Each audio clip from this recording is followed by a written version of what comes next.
Pretty much all we know. That's it for today. Don't miss tomorrow. We're going to practice making people wait in a little room in their underwear.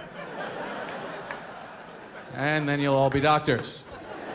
That's all there is to it. Then they have to show you the pain. You know that part where they say, here's where you hurt. Pain is usually represented by some sort of lightning attacking the guy. Glowing redness is popular. Sometimes parts of the guy's body will just burst into flames. Sometimes the whole guy is like out of focus. I never had a doctor say to me, are you having any pain? Yes, I am. Are you having any lightning with the pain? Have you been in a funhouse mirror at any time? Then they tell you about the pain-relieving ingredient. There's always got to be a lot of that. Nobody wants anything less than extra strength. Extra strength is the absolute minimum. You can't even get strength. Strength is out now. It's all extra strength. Some people not satisfied with extra, they want maximum. Give me the maximum strength. Give me the maximum allowable human dosage. Figure out what will kill me and then back it off a little bit.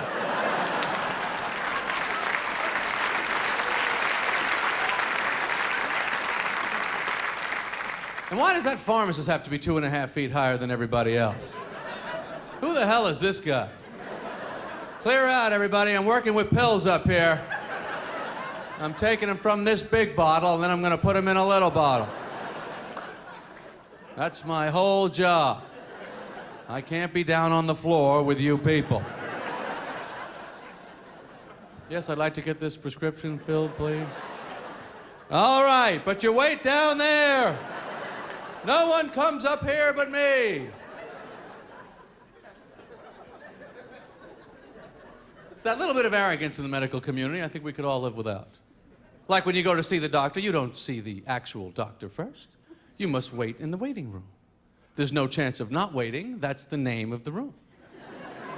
The doctors are all back there. Oh, we can't take them now. We've already got this room. And you sit there, you pretend you're reading your little magazine. You're actually looking at the other people. I wonder what he's got. That guy's a goner. Then they call you. You get very excited when they call you because you think now you're going to see the doctor. But you're not. Now you're going into the next smaller waiting room. Now you don't even have your magazine. Now you got your pants around your ankles. You're sitting on that butcher paper they pull out over the table. Sometimes I bring a pickle with me and I put it next to me right there on the table. I don't know. In case the doctor wants to fold the whole thing up for a to-go order.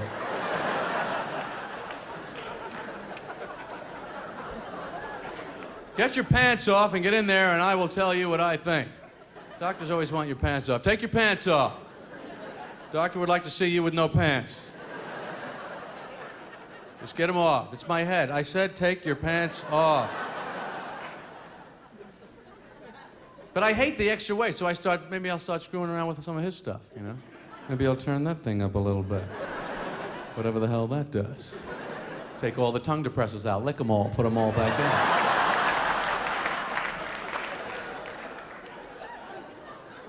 Yeah, two can play at this waiting game. Just once I'd like to say to the doctor, you know what? I'm not ready for you yet. Why don't you go back in your little office? I'll be in a minute. And get your pants off. Then we'll see what's what. Why does the doctor need that little office for anyway? You know, his books, little stupid aquarium there. I guess he doesn't want people to see him looking stuff up. What the hell was that? Jesus Christ. That was kind of gross. That wasn't the tube or the circle.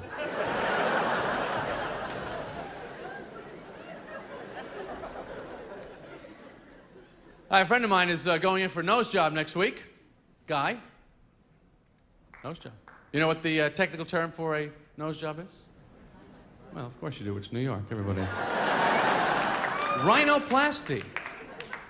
Rhino. Now, this guy is aware he has a bit of a problem. He's obviously sensitive about it. That's why he made the appointment. Do we need to compare him to a rhinoceros? When you go for a hair transplant, they don't say, we're going to perform a cuballectomy on you, Mr. Johnson. We feel the chromodomia has advanced to a level we term skinheadia. These are all medical terms that you don't need to understand. Of course, everybody wants to look their best. We're all out there. Everybody wants to look good. Guys, gals, sexuality. I am a single guy, by the way. There are no other guys attached to me. Thank you very much. Thank you. I love you too. But I do feel the need to see other people.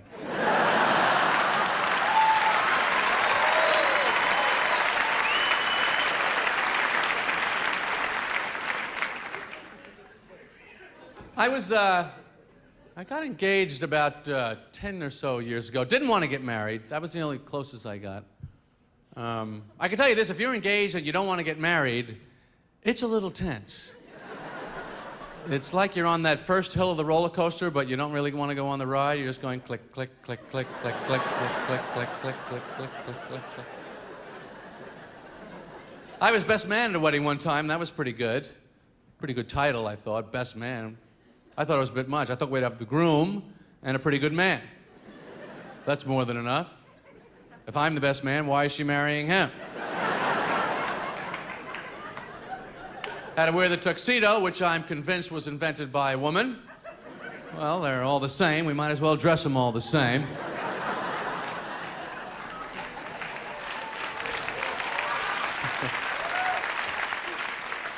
The tuxedo also functions as a wedding safety device for the bride. In case the groom chickens out, everybody could just take one step over and the ceremony continues. That's why they don't say, do you take Dave Williams to be your lawfully wedded husband? They say, do you take this man? But men and women will never understand each other. We all know that. It's just not going to happen. Just forget it. I know I will not understand women. I know I will never be able to understand how a woman could take boiling hot wax, pour it on her upper thighs, rip the hair out by the root, and still be afraid of a spider.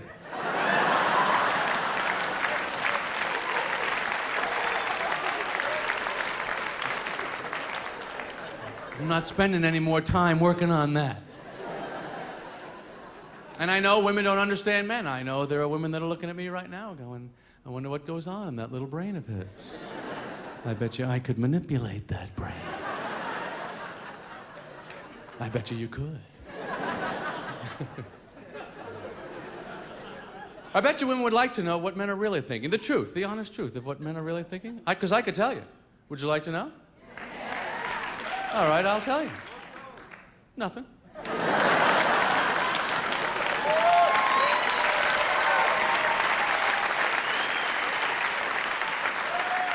We're not thinking anything. We're just walking around, looking around.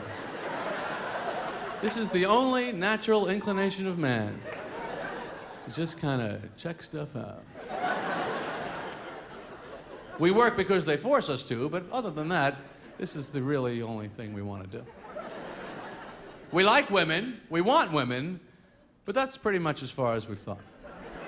That's why we're honking car horns, yelling from construction sites. These are the best ideas we've had so far.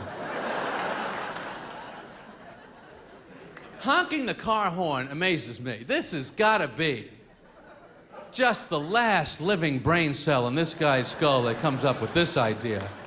I don't understand. It's so awful. She's on the street. He's in the car. Beep, beep.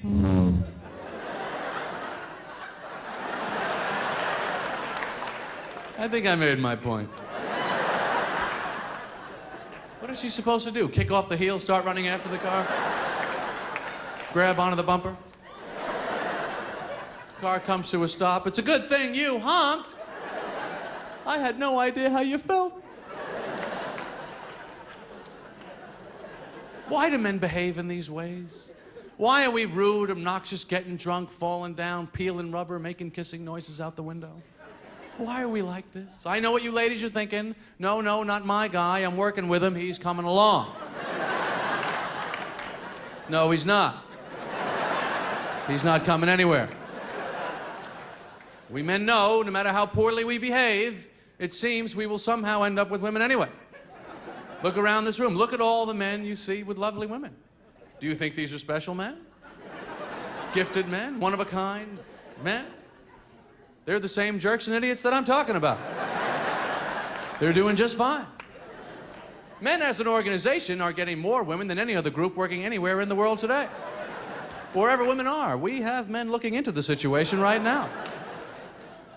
We explored the earth looking for women. Even went to the moon just to see if there was any women there. That's why we brought that little car. Why would you bring a car unless there's some chance of going on a date?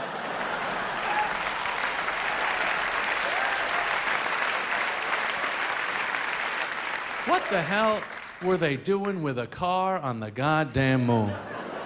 You're on the moon already! Isn't that far enough? There is no more male idea in the history of the universe than why don't we fly up to the moon and drive around? That is the essence of male thinking right there. See, because all men kind of think of themselves as like low-level superheroes in their own world. I'm not even supposed to be telling you this. But when men are growing up and they're reading about Batman, Spider-Man, Superman, these aren't fantasies. These are options. This is the deep inner secret truth of the male mind. I'll give you a perfect example of what I'm talking about. Did you ever see a guy out on the highway moving a mattress tied to the roof of the car? Without fail, he's got the arm out the window holding the mattress. This is classic male idiot superhero thinking. This moron believes if the wind catches this huge rectangle at 70 miles an hour, I got it, I got it.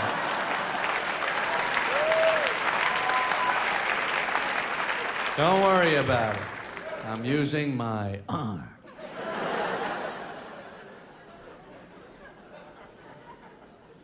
But I'm sure there are many dates going on in this room right now. Dating is not easy. What is a date really but a job interview that lasts all night? The only difference between a date and a job interview is not many job interviews. Is there a chance you'll end up naked at the end of it? Well, Bill, the boss thinks you're the man for the position. Why don't you strip down and meet some of the people you'll be working with? Sex doesn't make anything any easier. Even only makes it more complicated. Women have two types of orgasms, the actual ones and the ones that they make up on their own. And I can give you the male point of view on this, which is we're fine with it.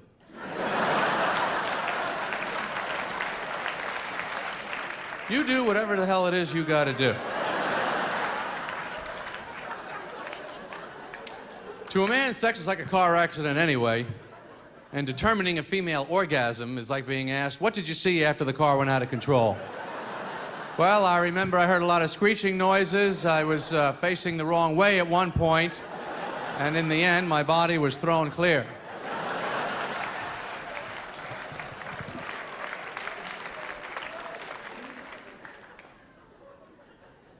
I'll tell you what I like about Chinese people.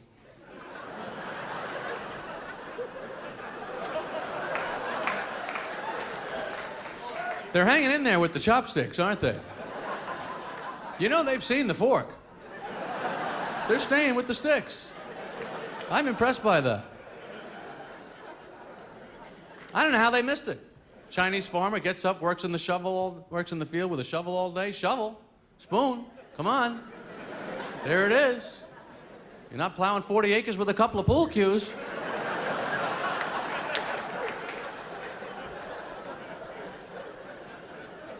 And why is McDonald's still counting? This is really insecure, isn't it? 40 jillion, 80 million, zillion, billion, killion, tillion. What is this? Does it mean anything to anyone? 89 billion sold. Okay. I'll have one. I would love to meet the chairman of the board of McDonald's, just say to him, look, we all get it. You've sold a lot of hamburgers, whatever the hell the number is. Just put up a sign, McDonald's, we're doing very well. I don't need to hear about every goddamn one of them. What is their ultimate goal? To have cows just surrendering voluntarily or something? Showing up at the door, we like to turn ourselves in, we see the sign. We realize we have very little chance out there.